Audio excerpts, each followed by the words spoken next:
Hello everyone, welcome to Shilpa vlogs. ಇವತ್ತು ನಾನು ನಿಮಗೆ ಮಕ್ಕಳಿಗೆ ತುಂಬ ಇಷ್ಟವಾಗುವಂಥ ಕ್ಯಾರೆಟ್ ಡ್ರೈ ಫ್ರೂಟ್ಸ್ ಲಡ್ಡನ್ನ ಹೇಳ್ಕೊಡ್ತೀನಿ.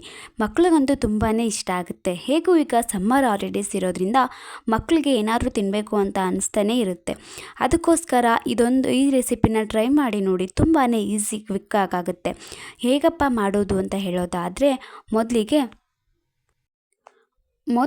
1 ಕಪ್ ಕ್ಯಾರೆಟು, ಹಾಗೆ ನಿಮಗೆ ಬೇಕಾದಷ್ಟು ಗೋಡಂಬಿ, ಬಾದಾಮಿ, ಹಾಗೆ 10-12 ಖರ್ಜೂರ ಇಷ್ಟನ್ನು ತಗೋಬೇಕು. ಮೊದಲಿಗೆ ನಾವು ಕ್ಯಾರೆಟ್ನ ನೀಟಾಗಿ ತೊಳೆದು ಅದನ್ನು ತುರ್ಕೋಬೇಕು. ಕ್ಯಾರೆಟ್ನ ನೀಟಾಗಿ ತೊಳೆದು ಅದರ ಸಿಪ್ಪೆನ ಹೊಡೆದು ನೀಟಾಗಿ ತುರ್ಕೊಂಡ ನಂತರ ಕ್ಯಾರೆಟ್ನ ತುರ್ಕೊಂಡಾದಮೇಲೆ ಅದನ್ನು ಪಕ್ಕಕ್ಕಿಟ್ಟು ಖರ್ಜೂರ ತೊಗೋಬೇಕು. ಖರ್ಜೂರ ಬೀಜ ಎಲ್ಲ ತೆಗೆದು ಅದನ್ನು ಸಣ್ಣದಾಗಿ ನೀಟಾಗಿ ಹಚ್ಕೋಬೇಕಾಗುತ್ತೆ. ತುಂಬ ಚಿಕ್ಕದಾಗಲ್ಲ, ಮೀಡಿಯಮಾಗಿ, ಯಾಕಂದರೆ ಗ್ರೈಂಡ್ ಮಾಡ್ಕೋತೀವಲ್ವ, ಸಣ್ಣದಾಗಿ ಹಚ್ಕೊಂಡ್ರೆ ಚೆನ್ನಾಗಿರುತ್ತೆ. ಹಾಗೆ ಆದರೆ ದೊಡ್ಡದಾದರೆ ಗ್ರೈಂಡ್ ಆಗಲ್ಲ. ಸ್ವಲ್ಪ ಚಿಕ್ಕದಾಗಿ ಕಟ್ ಮಾಡಿಕೊಂಡ್ರೆ ಚೆನ್ನಾಗಿರುತ್ತೆ. ನಂತರ ನಾವು ತುರಿದಿಟ್ಕೊಂಡಿರುವಂಥ 1 ಕಪ್ ಕ್ಯಾರೆಟು, ಹಾಗೆ ಖರ್ಜೂರ, ಗೋಡಂಬಿ, ಬಾದಾಮಿ ಇಷ್ಟನ್ನು ಒಂದೊಂದು ಕಪ್ ಇಟ್ಕೊಳ್ಳಿ. ನಂತರ ಮೊದಲಿಗೆ ಬಾಣಲಿಲಿ ಬಾದಾಮಿ ಗೋಡಂಬಿನ ಹಾಗೇ ಫ್ರೈ ಮಾಡ್ಕೊಳ್ಳಿ. ನೀಟಾಗಿ 1-2 ನಿಮಿಷ ತನಕ ಫ್ರೈ ಮಾಡ್ಕೊಳ್ಳಿ. ಇನ್ನು ಅದಾದ ನಂತರ ಒಣ ದ್ರಾಕ್ಷಿನೂ ಸಹ ಹಾಗೆ ನೀಟಾಗಿ ಫ್ರೈ ಮಾಡ್ಕೋಬೇಕು.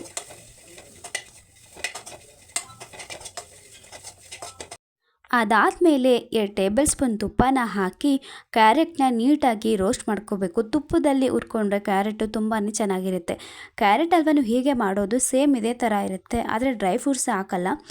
ನೋಡಿ, ನೀವು ಒಂದ್ಸಲ ಟ್ರೈ ಮಾಡಿ ನೋಡಿ. ಫಸ್ಟು ಕ್ಯಾರೆಟ್ನ ತುಪ್ಪದಲ್ಲಿ ಹಾಕಿ ನೀಟಾಗಿ 2-3 ನಿಮಿಷ ತನಕ ಚೆನ್ನಾಗಿ ರೋಸ್ಟ್ ಮಾಡ್ಕೊಳ್ಳಿ.